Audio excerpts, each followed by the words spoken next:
जैसा कि देख रहे हैं आज हम एक इग्नू के स्टडी सेंटर पे आए हैं। सर हैं हमारे साथ, सर का परिचय भी जानेंगे और आप सभी का बहुत सारे छात्रों का कुछ कमेंट आते हैं, प्रश्न आते हैं जिनका आंसर आप सभी को नहीं मिल पाता है। तो इस वीडियो में मैं आप सभी को सभी प्रश्नों का समाधान करूंगा। इस वीडियो को अंत तक आप लोग जरूर देखिएगा। सर सबसे पहले आप अपना परिचय बता दीजिए। मेरा नाम सुनील कुमार सिंह है। सर बहुत सारे छात्रों के प्रश्न आते हैं, इग्नू में पास होने के लिए कितने नंबर चाहिए? बहुत सारे छात्रों का ये प्रश्न आता है। जो नए छात्र एडमिशन लेते हैं कितना रहता है? देखिए पीजी कोर्स में तो 40 नंबर ज़रूरी है पाना। असाइनमेंट में भी 40 नंबर थियरी में, और एमबीए कोर्स जो है उसमें जो है ग्रेडिंग है, उसमें जो है 50% है, मतलब उसमें सी ग्रेड पासिंग है। और बकिया सब्जेक्टों में यदि जो ग्रेडिंग है उसमें जो है डी ग्रेड तक पास हैं आप। उसमें असाइनमेंट में भी आपका जो है होना चाहिए और थियरी में भी। अच्छा, एमबीए का ज़्यादा मार्क्स है। अच्छा चलिए, तो आप सभी लोग जो छात्र एमबीए में लिए होंगे आप सभी लोग जान गए होंगे। इसके बाद सर छात्रों के मन में यह भी प्रश्न आता है या उनका कमेंट आता है कि इग्नू जानबूझकर फेल करता है या नंबर कम देता है। थोड़ा इसको आप अच्छे से बताने का प्रयास करिए कि आखिर छात्रों के मन में ऐसा क्यों आता है कि वो बार बार फेल हो जाते हैं या कम नंबर आ जाता है। नहीं, ऐसा कुछ नहीं है कि इग्नू जानबूझ के फेल करता है। इग्नू में ये है कि आप जो है जिस पेपर की आपकी तैयारी हो सिर्फ वही पेपर दें, क्योंकि इसमें कई बार मौके मिलते हैं। आपका वैलिडिटी जब तक रहता है तो तक आप पार्ट करके भी पेपर दे सकते हैं। तो यदि इग्नू में आपकी तैयारी है तभी आप इग्नू का एग्जाम दें, अन्यथा जो है अगले बार दीजिएगा। और जो है एक बार यदि आपका पासिंग मार्क आ गया तो फिर उसमें जो है इम्प्रूवमेंट नहीं है, इम्प्रूवमेंट का कोई प्रोसेस नहीं है। अच्छा, जो अन्य यूनिवर्सिटियों में होता है कि आप अपना नंबर बढ़ाने के लिए फिर से एग्जाम दे सकते हैं, तो इग्नू में शायद यह व्यवस्था नहीं है। रीवैल्यूएशन और रीटोटलिंग है, लेकिन उसमें आप उतना सफल नहीं हो पाएंगे, क्योंकि आप जो लिखे होंगे उसी में रीवैल्यूएशन और रीटोटलिंग होगा। और यदि आप पेपर छोड़ देते हैं, यदि आपकी तैयारी नहीं है, तो अगले बार आपको मौका मिलेगा, उसमें आप अपनी पूरी कंप्लीट कर लीजिए। तो आप समझ गए होंगे कि अगर आप 100% अगर कंफर्म नहीं है कि हम अच्छा मार्क्स ला पाएंगे एग्ज़ाम में, तो आप हो सकता है अगले सेशन में आप तैयारी अच्छे से करके एग्ज़ाम दीजिए, क्योंकि इसमें नंबर बढ़ाने वाला जो इम्प्रूवमेंट का परीक्षा होता है अन्य यूनिवर्सिटियों की तरह, इसमें लागू इग्नू में नहीं है। जितना नंबर आप पा जाएंगे वहीं आपका नंबर रहेगा। तो आप समझ गए होंगे। सर एक और प्रश्न है कि असाइनमेंट का नंबर कब तक अपडेट हो जाता है या कितना दिन लगता है वेबसाइट पे अपलोड होने में? असाइनमेंट का नंबर कोशिश रहती है कि आपको एग्ज़ाम के पहले अपडेट हो जाए। जो टीचर्स हैं वो ज़्यादा इग्नू के अपने टीचर्स तो होते नहीं हैं, वो अदर यूनिवर्सिटीज़ के टीचर होते हैं, उनके यहाँ अपने एग्जाम वगैरह होते हैं, तो वो असाइनमेंट जो है इवैल्यूएशन में थोड़ा समय लगता है, लेकिन फिर भी कोशिश रहती है कि एग्ज़ाम के पहले आपका नंबर चढ़ जाए।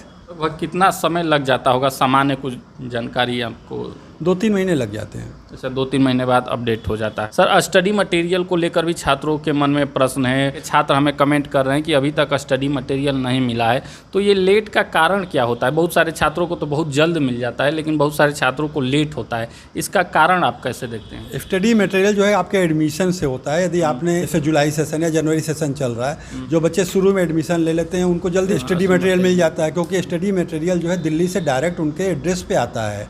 और कभी कभी जो स्टडी मटेरियल रीजनल सेंटर अपने पास से देता है, और जब भी रीजनल सेंटर अपने पास से स्टडी मटेरियल देगा तो आपको मेल या फिर फ़ोन करेगा, फिर वहाँ से जाकर के आप ले सकते हैं। तो आप समझ गए होंगे कि जो छात्र लेट से एडमिशन लेते हैं उनका थोड़ा लेट से आता है स्टडी मटेरियल, लेकिन उनका भी आ जाता है। प्रश्न आता है कि प्रतिवर्ष मार्कशीट मिलता है क्या? जैसे अन्य यूनिवर्सिटियों में होता है कि फर्स्ट ईयर में हम पास हुए तो उसका मार्कशीट मिलता है, सेकेंड ईयर में पास हुए तो उसका मार्कशीट मिलता है।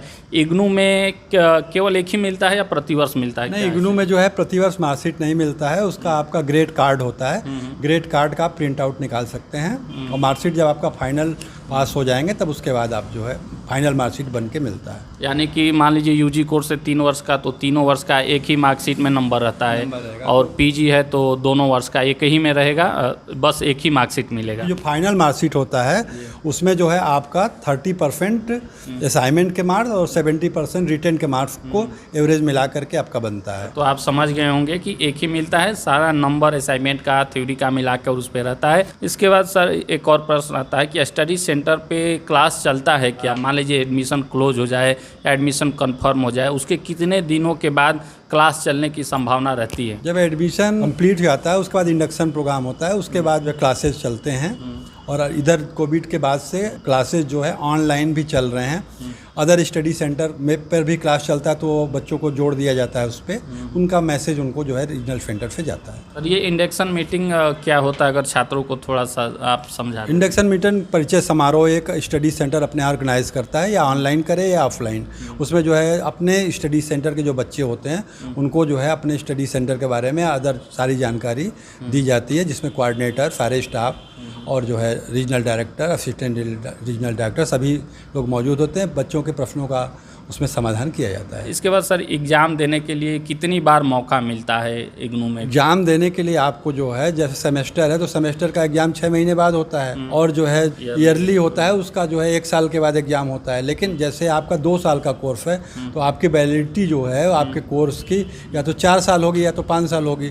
तो जैसे आपकी वैलिडिटी है उतने साल के बीच में आप जो है अपना एग्ज़ाम दे सकते हैं। मान लीजिए जून में, फिर दिसंबर में, फिर जून में, फिर दिसंबर में ऐसे एग्ज़ाम दे, जब तक कोर्स वैलिडिटी है। जब तक कोर्स की आपकी वैलिडिटी है तब तक आप जो है एग्ज़ाम दे सकते हैं। जब आपका कंप्लीट हो जाएगा तो उसके बाद आप जो है आपकी मार्कशीट आ जाएगी। एक और प्रश्न आता है, प्रैक्टिकल का एग्ज़ाम कहाँ होता है, उसका क्या प्रक्रिया है कुछ? प्रैक्टिकल एग्ज़ाम जो है स्टडी सेंटर पे ही होता है, क्योंकि स्टडी सेंटर इग्नू का वहीं दिया जाता है जहाँ पर उस सब्जेक्ट के सुविधाएं उपलब्ध होती हैं, उसके टीचर उपलब्ध होते हैं, उनका लैब उपलब्ध होता है। इसलिए वो जो है आपका प्रैक्टिकल के जो परीक्षा होती है वो स्टडी सेंटर पर ही होगी।